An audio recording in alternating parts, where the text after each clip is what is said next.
तुम लोगों को हम बताए थे पिछले क्लास में मॉन्टेग्यू चैफोर्ड सुधार के बारे में, और ये हम बतलाए थे कि ब्रिटिश हुकूमत की राजनीति का क्या रूफला हिस्सा था। मतलब कथनी करनी भिन्न जहाँ है, धर्म नहीं पाखंड वहाँ है। अंग्रेज इतनी खूबसूरती के साथ मॉन्टेग्यू चैफोर्ड सुधार के पैकेजिंग को तैयार किया था कि तुमको देखने में लगेगा कि वाह अंग्रेज तू खुदा से कम नहीं हो। अगर तू ना होता तो किसी भी कीमत पर भारतीयों को ये अधिकार नहीं मिल पाता। क्या क्या हम दस्तावेज में बतलाए थे कि नहीं कि 3 साल की चुनी हुई सरकार होगी, हाँ या ना। दूसरी चीज हमने कहा था सीमित मताधिकार होगा। सीमित मताधिकार का मतलब होगा कि एक खास वर्ग को ही वोट देने का राइट होगा। जैसे आज क्या व्यस्क मताधिकार है कि आज 18 साल से ज्यादा उम्र हो चुका है तो आप वोट दें। बात समझ में आ रही है? लेकिन उस जमाने में इस तरह की बात नहीं था। उसने कहा सीमित मताधिकार।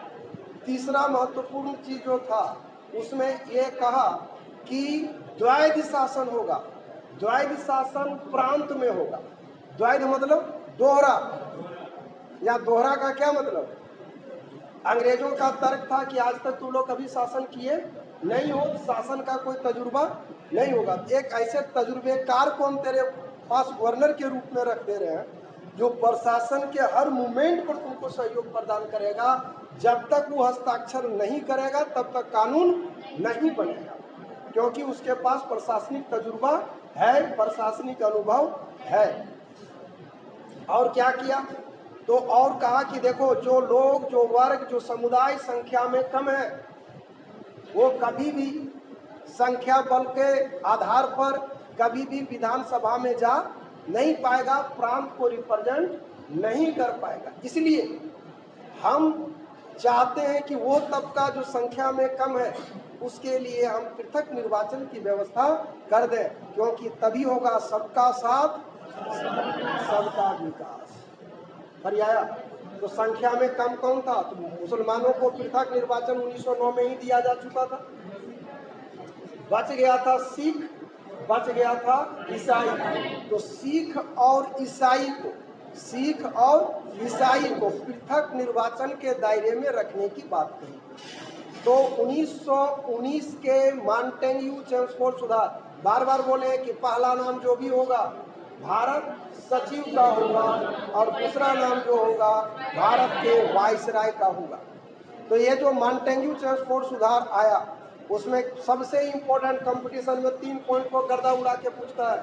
प्रांत में द्वैध शासन, सिखों और ईसाइयों को पृथक निर्वाचन, और प्रांत का कार्यकाल के साल 3 साल, बाकी सीमित मताधिकारी सबका कड़ी आ गया। फिर आगे कहा था कि अभी हम इतना अधिकार दे रहे हैं, अभी राज्य की सत्ता ले लो, शासन के खेल को खेल लो, और 10 साल बाद हम फिर एग्जामिन करेंगे कि तुमको और कितना अधिक राजनीतिक अधिकार प्रदान किया जाए। ये बात यहाँ तक फरिया गया कि धकधकिया है? नहीं बोल रहा है, समझ में आ गई ये बात? तो ये राइट देने की बात का अब बतलाओ कि अंग्रेज माइक चोंगा लगा के कह सकता है कि नहीं कि मैंने भारतीयों को सत्ता दिया, राज्यों की सत्ता सौंपा, कार्यकाल 3 साल का दिया, अच्छे लोगों के द्वारा चुनी हुई अच्छी सरकार की मैंने व्यवस्था कर दी। मरियल टाइप पर बैठे रहे जवानी में है, बकवा गया कि यहाँ तक फरिया गया है, हाँ या ना? आप बतलाओ कि इस पैकेजिंग में कहीं दूर दूर तक कोई छेद नजर आ रहा है? नहीं लग रहा है कि अंग्रेज तुमसे बड़ा कोई खुदा हो ही नहीं सकता, तुमने जो कहा वो तुमने पूरा किया। लेकिन यार इस पर्दे के खेल के पीछे का खेल बहुत बड़ा खेला था। क्या खेला था वो समझना। पहला चीज कहा कि जो शासन सत्ता राज्यों की है जो दिया जा रहा है भारतीयों को, वहां कह रहा है कि चुनी हुई सरकार होगी। यहां तक तो ठीक है, लेकिन चुनेगा कौन? इसके लिए कहा सीमित मताधिकार। सीमित मताधिकार मतलब एक खास वर्ग को ही वोट देने का अधिकार होगा। अंग्रेजों की परिभाषा के मुताबिक अच्छे लोग ही वोट देंगे, अच्छे लोग को ही वोट देंगे। ये अच्छे लोग की क्या परिभाषा है यार? तो अच्छे लोग की परिभाषा यही थी जो सरकार को टैक्स देता हो, जो जमींदार है, जो उद्योगपति है। और ये जमींदार है किसकी कृपा पर? अंग्रेज की कृपा पर। उद्योगपति है किसकी कृपा पर? अंग्रेज की कृपा पर। बात समझ में आ रहा है? तो वो लोग चाहेगा ना कि राज्यों में भी सरकार उसी की बने जो अंग्रेज समर्थक हो, क्योंकि जब तक भारत की सरजमी पर अंग्रेजों की सत्ता है तब तक हमारी जमींदारी है। जब तक अंग्रेजों की सत्ता है तब तक ही मेरा इंडस्ट्री है। तो उस वर्ग को खड़ा किया जो अंग्रेज समर्थक वर्ग था। तो बदलाव इस वाकई ये चुनी हुई सरकार है क्या? अरे सच्चे अर्थों में ये चुनी हुई सरकार है क्या? ये तो अंग्रेजों ने चुनाव के नाम पर एक ऐसी व्यवस्था किया जहां से वह अपने समर्थक व्यक्ति को ही भेज सके विधानसभा। दूसरा चीज ले लो, का सिख और ईसाई को पृथक निर्वाचन। देश क्या बोला कि वो संख्या में कम है, इसलिए उसको हम ये प्रावधान दे रहे हैं। लेकिन सच्चाई क्या थी? सच्चाई यह थी कि सिख और ईसाई को अगर अंग्रेज पृथक निर्वाचन दे देता है, वो खड़ा होगा सिख, वोट भी देगा सिख, खड़ा होगा ईसाई, वोटर भी होगा ईसाई। जरा बात को समझना। अब सिख और ईसाई को लगेगा कि नहीं कि या अंग्रेज तू खुदा से कम नहीं है, अगर तू ना होते तो पृथक निर्वाचन भी ना होता, और अगर पृथक निर्वाचन ना होता तो कभी भी हम विधानसभा का मुंह नहीं देख पाते। और ये मुंह हम तभी तक देख पाएंगे जब तक भारत में अंग्रेजों की सत्ता है, और जब तक अंग्रेजों की सत्ता है तब तक पृथक निर्वाचन है। जब तक अंग्रेजों की सत्ता है तब तक पृथक। तो बदलाव पुरजोर तरीके से पृथक निर्वाचन के ऊपर जोर देगा कि नहीं देगा? कल तक ये सिख और ईसाई भारत के थे, भारतीय थे। कल तक ये सिख और ईसाई भारत के थे, भारतीय थे। और आज एक कट्टर अंग्रेज समर्थक होगा कि नहीं? तब तुम ही बदलाओ कि भारतीयों के एक वर्ग को अंग्रेजों ने आसानी पूर्वक तोड़कर अलग किया कि नहीं? हाँ या ना? भारतीयों के, तुमको समझ में आ रहा है कि नहीं? है बकुआ के तू ये नहीं होने देख रहा है? टावर सही है, तू बोल लो। अबे हल्का और फुल्का कौन चीज? सीधा सीधी बात है कि सिख और ईसाई कल तक भारत का था, भारतीय था, अब उसको सुविधा दे दिया कौन? अंग्रेज। अंग्रेज समर्थक होगा कि नहीं? हाँ या ना? हम तोरा फी माफ कर दे तो हमारा जबरदस्त जिंदाबाद जिंदाबाद करेगा कि नहीं? हरियाणा। तो आज देखो, कल तक हिंदू, मुस्लिम, सिख, ईसाई सब भारत के खूबसूरत जिगर, गुर्दा, किडनी, फेफड़ा था। आज अंग्रेज जिगर निकाल लिया, गुर्दा निकाल लिया, किडनी निकाल लिया, फेफड़ा निकाल लिया। सिखों को पृथक निर्वाचन देके उसको तोड़ लिया, ईसाइयों को पृथक निर्वाचन देकर उसको तोड़ लिया, और तोड़ लिया किसको? मुसलमानों को। मुसलमान को 1909 में ही तोड़ लिया। तो बदलाव भारतीयों में एक और फूट और बड़ी फूट अंग्रेजों ने जनरेट किया कि नहीं? हाँ या ना? आप दूसरी बड़ी बात कर, मार मुड़िया में कहीं लटपटा लो कि उन्हें देख रहा है, ध्यान मगन हो जाए। कौन जी है? ई लिखल का पढ़ के अगर पास करता तो यहाँ थोड़े आता। और जो हम बोल रहे हैं ज्योग्राफी में, इसमें पॉलिटी मिलवे नहीं करेगा, पढ़ के देख लेना। ये मिलेगा हिस्ट्री में, और क्वेश्चन ये पूछता है पॉलिटी में, और कथन कारण बनाता है पॉलिटी से। एक के पीस हम ही पैदा लिए इस टाइप से पढ़ावे, नहीं तो ऐसे का लिखल का न यूट्यूब में भी देख लेना। ऐसे ऐसे पढ़े हुए प्रांत में वेरी सफल। Have you any problem? केंद्र में भी सदनात्मक मतलब लोकसभा हो, राज्यसभा, ये सारे पॉइंट बेहद इंपॉर्टेंट है। प्रांतीय विधान परिषद का कार्यकाल 3 साल, कोई प्रॉब्लम? सीमित मताधिकार, सिखों और ईसाइयों का अभी हमने चर्चा किया। जब 3 परिषद में 3 भारतीय सदस्य हो, और सदस्यों की संख्या 144, 60 और 144 की। कहा कि 10 साल बाद कहीं होगा 10 साल, अब बताइए, have you any type of problem? ये मानटेंग्यू चंगफोर्ड सुधार, ये मानटेंग्यू चंगफोर्ड सुधार का महत्वपूर्ण दस्तावेज है। इससे प्रश्न पूछे ही जाते रहते हैं, मतलब घंटा ने इसे कोई चेंजिंग आता है। बात समझा? सीधा समझ, अंग्रेज बैठा के बोका बनाया है। बात समझ में आ रहा है? हाँ, शहद के नीचे जहर छिपा था। बात समझ में आ रहा है? और राख के नीचे चिंगारी दबा था। ऊपर से देखने में लगता था कि छुच्छे मलाई है, चाटते चाटते तू अपना विकेट दे देगा क्योंकि अंदर साइनाइड है। बात समझा? ध्यान यही रखना, यही अंग्रेज था, इसी के लिए वो मशहूर था। का देगन ताल ठोके कि हमारा चुना हुआ सरकार दे दिए। अच्छे लोगों से चुनी हुई सरकार। बेटा, अच्छा लोग परिभाषा यह है कि जो तेरा टैक्स देगा वो अच्छा है, बाकी सब बोका है। और सुनो खेला क्या खेला, ये जो द्वैध शासन है नहीं, कसम से जहर है। समझना जो हम उदाहरण दे रहे हैं। तुम लोग चुनाव जीत के आया, एमएलए बन के आया, बन गया एमएलए, तुम भी बन गई एमएलए। अब तुम लोग आप एमएलए, ठीक है।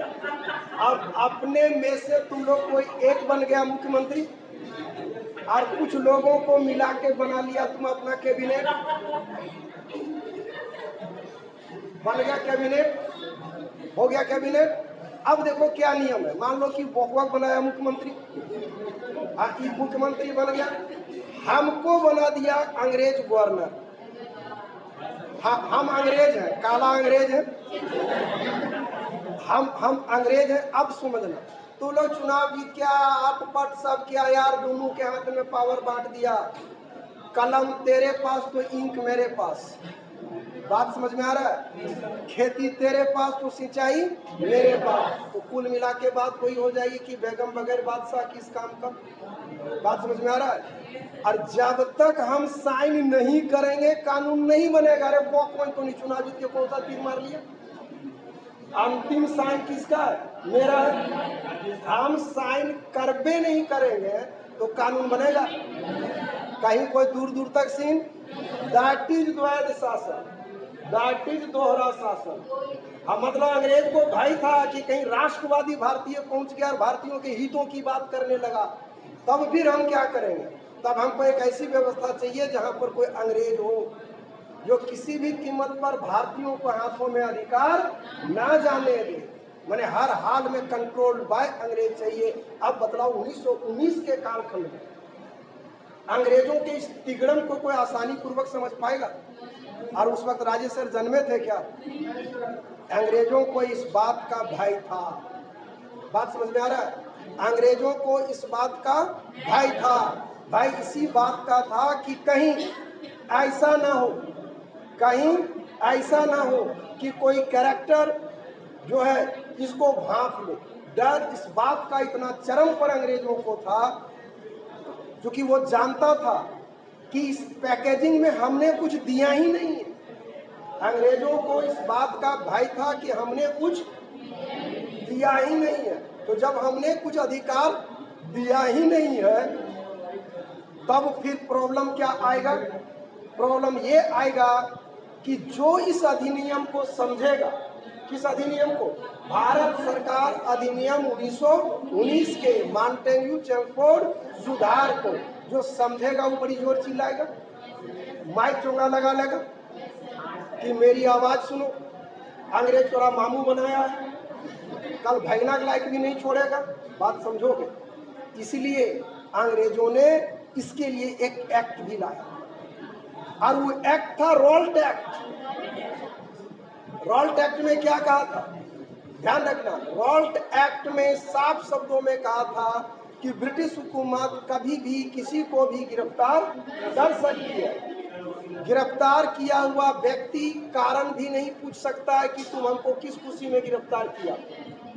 गिरफ्तारी का कारण क्या है? तुम अपना वकील नहीं रख सकते हो, तुम दलील नहीं दे सकते हो, अपना पक्ष भी नहीं रख सकते हो। मेरी बात को समझना, अंग्रेजों ने जो साफ शब्दों में कहा 1919 का जो पैकेजिंग दिया, पैकेजिंग से भय अंग्रेजों को भी था कि माना कि सब कोई नहीं समझेगा, 100 में 100 आदमी नहीं समझेगा, लेकिन 1000 में कोई एक आध पीस जरूर होगा जो इस पैकेजिंग को बड़ी बढ़िया से समझेगा, और जो समझेगा वो धुआंधार गरियाएगा, और वो माइक चोंगा लगा के पूरा टोला मोहल्ला को समझा देगा, और अगर समझा दिया तो बतलाओ तूफान खड़ा कर देगा कि नहीं। इसलिए एक ऐसा कानून चाहिए जिस कानून के डर से जो समझाए वो भी चुप रहे। मेरी बात समझ में आ रही है? एक ऐसा कानून चाहिए जिस कानून के डर से हर कोई क्या रहे, चुप रहे। बात को समझना। हम एक उदाहरण दे रहे हैं, तुम लोगों को यहाँ से पकड़ करके थाना ले जाए, बदलाव यहीं से पूछना शुरू करेगा कि नहीं कि तू हमारा कौन क्वेश्चन पकड़ा, हम कौन गुनाह किए हैं, हाँ या ना? गरियाते जाएगा कि साला बिना मतलब पढ़ रहे थे उठा के ले जा रहा है, क्या कुरूरता है। लेकिन अगर तुमको यही कह के यहाँ से ले जाए कि तुम लोगों में से कुछ लोग माओवादी हो सकता है, बात समझ में आ रहा है कि तुम लोगों में से कुछ लोग क्या हो सकता है, माओवादी हो सकता है, आतंकवादी हो सकता है, तो बदलाव गाड़िया में चढ़ते समय तुम अपना पास्ट सोचते जाएगा कि नहीं कि हम साला चूहा तो नहीं मारे हैं, मच्छर तो नहीं मारे हैं, कोई रास्ता में भेटाएगा भी कहेगा कि कोई कह रहे थाना जा रहे हो, कोई बात नहीं आ रहे। क्यों? क्योंकि तुम एक कानून के तहत जा रहे, बिना कानून का उठा रहा तो तुम यही विरोध कर रहा था, और जब तुमको यह कह के ले जाया जा रहा है कि तुम लोगों में से कोई आतंकवादी भी हो सकता है, उस स्थिति में तुम अपने कहोगे चलिए सर हम भी अपना क्लियरेंस देते हैं, लेकिन एक बात बतलाओ, दोनों कंडीशन में तुम जा तो थनवे रहे हो ना, लेकिन एक में विरोध है, एक में विरोध नाम का कोई चीज नहीं है। रॉल्ट एक्ट उसी का एक स्वरूप था कि जो समझा है वो कम से कम चिल्लाए नहीं, जो समझा है वो कम से कम चिल्लाए नहीं। बात समझ में आया? क्योंकि ओकरा डर रहेगा कि कहीं हमारे ऊपर रॉल्ट एक्ट लागू ना कर दे, क्योंकि रॉल्ट एक्ट में क्या है कि बिना कारण बताए हुकूमत किसी को भी गिरफ्तार कर सकती है। इसलिए उस कानून को बिना अपील, बिना वकील और बिना दलील का कानून कहा गया।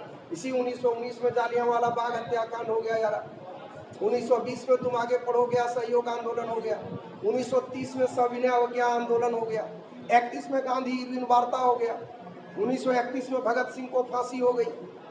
आज इन तमाम घटनाओं ने राष्ट्र में राष्ट्रीयता को न सिर्फ फैलाया बल्कि लोगों को जगाया भी। ब्रिटिश हुकूमत को अब एक बात 1935 आते आते तक समझ में आ गई थी कि अब भारतीयों को लंबे समय तक गुलाम बनाकर रखा नहीं जा सकता, आजादी देनी ही पड़ेगी, आजादी देनी ही पड़ेगी। अब कल तक का पॉलिसी था कि भारत को तलवार के बलबूते जीते हैं तो तलवार के बलबूते इसकी रक्षा भी करेंगे, ये कल तक का थॉट था। और ये स्टेटमेंट मेरा नहीं है, एल्गिन द्वितीय का है। लेकिन अंग्रेजों का अब का जो कानून का प्रोसेस हो गया और अब का जो सोच हुआ यह हो गया कि जिसको जो आज़ादी हमको कल देनी है वो आज़ादी हम आगे के लिए क्यों ना टाल दें। मेरी बात समझ में आ रही है?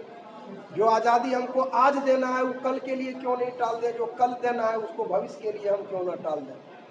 और इसी टालने के उद्देश्य से उन लोगों ने पैकेजिंग लाया, वो पैकेजिंग है भारत सरकार अधिनियम 1935। बहुत बड़ा खेला है इसमें, इस अधिनियम में बहुत बड़ा खेला है। इस खेल को समझोगे, अभी तुम लोग फुल टाइमर बेरोजगार हो, दिन रात करके पढ़ रहे हो, अरे पढ़िए नमा पर ड्रामा करता है, लेकिन अभी जीवित तो है, इसी के नाम पढ़ने की पढ़ रहे हैं, नहीं बोल रहा है। अब मान लो कि तू लोग पढ़न पुत्र निकला, हमको लग जाए कि तू लोग सब IAS बन जाएगा, पढ़ पास कर जाएगा, हमरा अंदर से लगे बेटा हम ही नहीं पास किए, तू काहे पास करेगा। बात समझ में आ रहा है? हमको जलन होता है कि कम से कम तुम पास ना करो। लेकिन अगर हम तुमको कहें कि तुम पढ़ाई छोड़ दो तो गर्दा उड़ा के डेगा डेगा हमरे मारेगा। अगर हम कहें कि फॉर्म नहीं भरना है, पढ़ना नहीं, धर के धुनेगा कि नहीं। और जो धुन नहीं पाएगा लड़की लोग कम से कम मने में तुम्हें गरिया के घर भर देगी। बात को समझना। लेकिन हम ऐसा ना करें, हम कहें कि रेलवे की IAS की परीक्षा निकली, रेलवे IAS मतलब ग्रुप D, रेलवे का IAS है, कि रेलवे आईएएस की वैकेंसी निकली है तो लोग सब भर दो। हम जान रहे हैं कि तुम लोगों की तैयारी यूपीएससी लेवल का, आईएएस लेवल का, फेल कभी हो नहीं सकता। सब एग्जाम दिया, सब एक लाइन से रेलवे में आईएएस का पद मिल गया। अब समझना, जब तुमको, अब तुम डायलॉग इसके पहले क्या होगा मेरा कि नौकरी मिल जाएगी यार, कोई अर्थव्यवस्था में भी कोई दिक्कत नहीं होगा, फिर अपना इत्मीनान से पढ़ते रहना, गार्जियन के पास भी तुमको पैसा मांगने की जरूरत नहीं होगी, फिर आगे पढ़ना, आईएएस तेईस बनते रहना। तोरो लगेगा मास्टर कितना शुभ चिंतक है, लगा कि नहीं, कितना भलाई सोचता है, हमको रेलवे में आईएएस की नौकरी लगा दिया। अब जब तुमको नौकरी मिल गई तो पूरा लड़का 3 टुकड़ों में बट जाए। एक जो कहेगा कि यार नौकरी करते करते इतना थक जाते हैं कि पढ़ नहीं पाते। एक होगा कोढ़िया वर्ग, जो कहेगा कि दूर साला नौकरी मिल गया, के पढ़ रहेगा, शादी ब्याह करो और मस्त रहो। हाँ, एक ही वर्ग ऐसा होगा जिसको लगेगा कि मेरा ये मंजिल नहीं है, हमको आगे बढ़ना। तो बदलाव पूरे में 2/3 लड़के को हमने आईएएस होने से डायरेक्ट टू डायरेक्ट रोक दिया कि नहीं, लेकिन उसको हवा तक लगा कि खेल है कितना गहरा, या हम क्या खेल खेले हैं, उसको लगेगा कि इससे बड़ा शुभचिंतक कोई और नहीं हो सकता। भारत सरकार अधिनियम उसी का नमूना है, जीवंत नमूना है। अंग्रेज यूं ही अंग्रेज नहीं था यारा, पूरी दुनिया ने अंग्रेजों को कहा ग्रेट ब्रिटेन। ग्रेट ओकरा बाप का दिया हुआ नाम नहीं है, इतनी को कंट्री है, अभी के भारत से 13 गुना छोटा है ब्रिटेन, अभी के भारत से 13 गुना छोटा है। इमेजिन करो जब इसके साथ पाकिस्तान था, बर्मा था, बांग्लादेश था, अफगानिस्तान था, उससे क्या टाइप छोटा होगा। लेकिन इसने पूरी दुनिया पर हुकूमत किया, इसलिए दुनिया वालों ने झुककर सलाम किया और कहा कि वी आर ग्रेट। ग्रेट इसको दी गई उपाधि, तब कहलाया ग्रेट ब्रिटेन। 1935 का पैकेजिंग इसी का उदाहरण है। 1935 के पैकेजिंग में कहा कि राज्यों की सत्ता ले लो, लेकिन यार दूध का जला आदमी मट्ठा भी फूंक कर पीता। सब भारतीय कहा कि तुम हमारा 1919 वाला भी दिया था ना, अरे 1919 वाला मामू बनाया था ना, की मैंने क्या इस बात की गारंटी 1935 में फिर तुम मामू नहीं बनाएगा।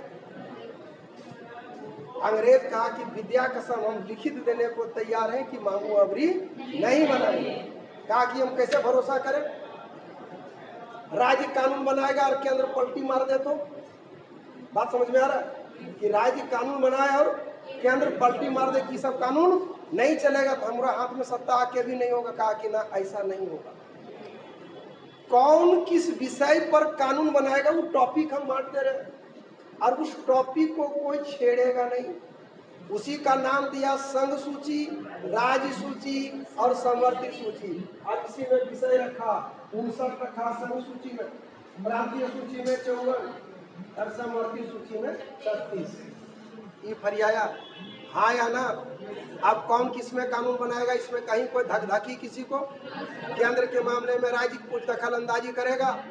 अब राज्य में होता था गवर्नर, बोले द्वैध शासन था ना राज्यों में, केंद्र ने सीधे तौर पर कहा कि गवर्नरी सिस्टम को मैं खत्म कर रहा हूं। कहां से, राज्य से। तो ध्यान रखना, उसको कहेंगे द्वैध शासन। प्रांत में द्वैध शासन लागू कब किया, आंसर होगा 1919। हटाया कब, तो 1935। और केंद्र में कब लागू किया, तो 1935। 1900 देखिए, अखिल भारतीय संघ का क्या मतलब होता है। संघ का मतलब केंद्र में होता है, फेडरल सिस्टम होता है। संघीय ढांचा में हाँ, संघीय ढांचा अलग है। संघीय ढांचा को नहीं हम समझा देंगे, एगो गाना का खाली बोल दिमाग में रखना, हम दोनों हैं जुदा जुदा। ये फेडरल सिस्टम का मूल अंश है, समझाएंगे इसको आगे। और एकात्मकता में आ जाता, हम बने तुम बने एक दूसरे के लिए, आगे समझाएंगे। केंद्र में द्वैध शासन लागू किया संघीय न्यायालय, और प्रांत में द्वैध शासन को क्या कर दिया, समाप्त कर दिया। अखिल भारतीय संघ का प्रावधान यही दिया, केंद्र में द्वैध शासन को, यही प्रांत में द्वैध शासन को समाप्त कर दिया, ऑटोनॉमी स्वशासन का पूरा अधिकार दे दिया। इस प्रकार 1935 के भारत सरकार अधिनियम में अंग्रेजों ने जो दिया, देख लो। अब बदलाव, भारतीयों के हाथों में राज्यों की संपूर्ण सत्ता आएगी कि नहीं, गवर्नर के हाथ में कोई पावर नहीं। राज्य सूची का जो विषय है उस पर कानून वो बना सकता है, उसमें गवर्नर कुछ नहीं कर सकता, उसमें केंद्र भी कुछ नहीं, भारतीय चौक गए यार कि यार अंग्रेज इतना तुम कैसा एकाएक शुभचिंतक हो गया। बात समझ में आ रहा है? जो तुमको कल तक खाने नहीं दे, आज पूरा पूरी हलवा खिलाने लगे, चौंकेगा नहीं कि साला कल तक दिन दम भर मारता था, एक आध पीस खाने देता था कभी कभार। अंग्रेजों की मानसिकता 1935 के अधिनियम के तहत भारतीयों के हाथों में अधिकार देना बिल्कुल नहीं था।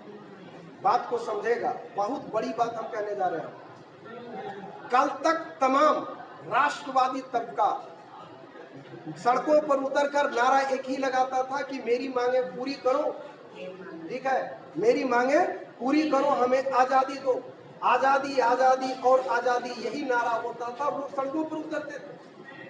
अब तुम ही बतलाओ, जब राज्यों में चुनाव का प्रावधान दे दिया, राज्य में जब चुनी हुई सरकार होगी, सचमुच में साक्षी होगा, तो जो नेता कल सड़कों पर उतर करके, जो नेता कल तक सड़कों पर उतर करके आजादी का गीत गाता था, आज वो राज्यों के चुनाव में व्यस्त होगा कि नहीं? हाँ या ना? कहाँ व्यस्त हो जाएगा? चुनाव में। आज जब राज्य के चुनाव में व्यस्त हो जाएगा, तो उस कंडीशन में आजादी आजादी और आजादी का नारा भूलेगा कि नहीं? हाँ या ना? उसके लिए 1905 कांग्रेस एक बहुत बड़ा संगठन है यार। कांग्रेस बहुत बड़ा संगठन है, राष्ट्रीयता को प्राप्त करने का बहुत बड़ा मंच था, ऑर्गेनाइजेशन था, नॉट पार्टी। आज जब चुनाव होगा, कांग्रेस भी चुनाव लड़ेगी, तो राज्यों में चुनाव होगा कि नहीं? तो राष्ट्रीय मुद्दा गौण हो जाएगा और क्षेत्रीय मुद्दा हावी हो जाएगा कि नहीं? कल तुम किस लिए जंग लड़ रहा था कि आजादी आजादी और आजादी, और अब चुनाव लड़ेगा बसपा पर। बस से बिजली, स से सड़क, प से पानी, कि बिजली देंगे, सड़क देंगे, पानी देंगे, शिक्षा देंगे। बदलाव जब उनको आजादी के गुईत से अंग्रेजों ने इस पैकेजिंग के माध्यम से तुमको कोसों दूर धकेल दिया कि नहीं? हाँ या ना? तो ध्यान रखना, ये पैकेजिंग में छलावा बहुत है। कभी कभी पूछता है कि इस पैकेजिंग को दिए जाने का कारण क्या? कारण यही है। मेरी बात समझ में आई? कि इस पैकेजिंग को दिए जाने का उद्देश्य क्या? उद्देश्य यही था कि कांग्रेस रूपी संगठन को टुकड़ों में बांट दिया जाए, राष्ट्रीय मुद्दे को समाप्त कर दिया जाए, क्षेत्रीयता को हावी कर दिया जाए। बात समझ में आ रहा है? इसी पर्पस से अंग्रेजों ने भारत सरकार अधिनियम 1935 को लाया था। अब ऑब्जेक्टिव रख लो, जो बकौती है, प्रांत से द्वैत शासन को हटाया कि लागू किया? हटाया। केंद्र में लागू किया संघ सूची, राज्य सूची और समवर्ती सूची, संघ सूची, राज्य सूची और समवर्ती सूची। डन है, हरिया गया, दिमाग में रख लेना। अखिल भारतीय संघ, केंद्र में द्वैत शासन, संघीय शासन, न्यायालय, संघीय न्यायालय की स्थापना। ध्यान रखना, भारत सरकार अधिनियम 1935 के तहत ही कलकत्ता से सुप्रीम कोर्ट को दिल्ली ले जाया गया। पैकेजिंग दिमाग में आ गया होगा? पैकेजिंग आ गया दिमाग में? संघ सूची, राज्य सूची, समवर्ती सूची, 59 54 36 बोलो। 59 54 36, 59 54 36, 59 54। केंद्र में द्वैत शासन, प्रांत में द्वैत शासन को समाप्त किया, अखिल भारतीय संघ की स्थापना। डन है। अब इसके बाद का क्या हालात होगा इंडियन पॉलिटी का, यहाँ से लेके आगे चलेंगे नेक्स्ट एपिसोड में। और जो तुम लोग वीडियो देख रहे हैं हीरो सब, अगर उंगली सलामत होगा तो जरूर लाइक कर देना, नहीं तो डिसलाइक जरूर करना। बाकी रहा सब्सक्राइब का, तो अगर जलन नहीं होगा तो सब्सक्राइब कर देना, और जलन होगा तो छोड़ देना। जय हिंद, जय भारत।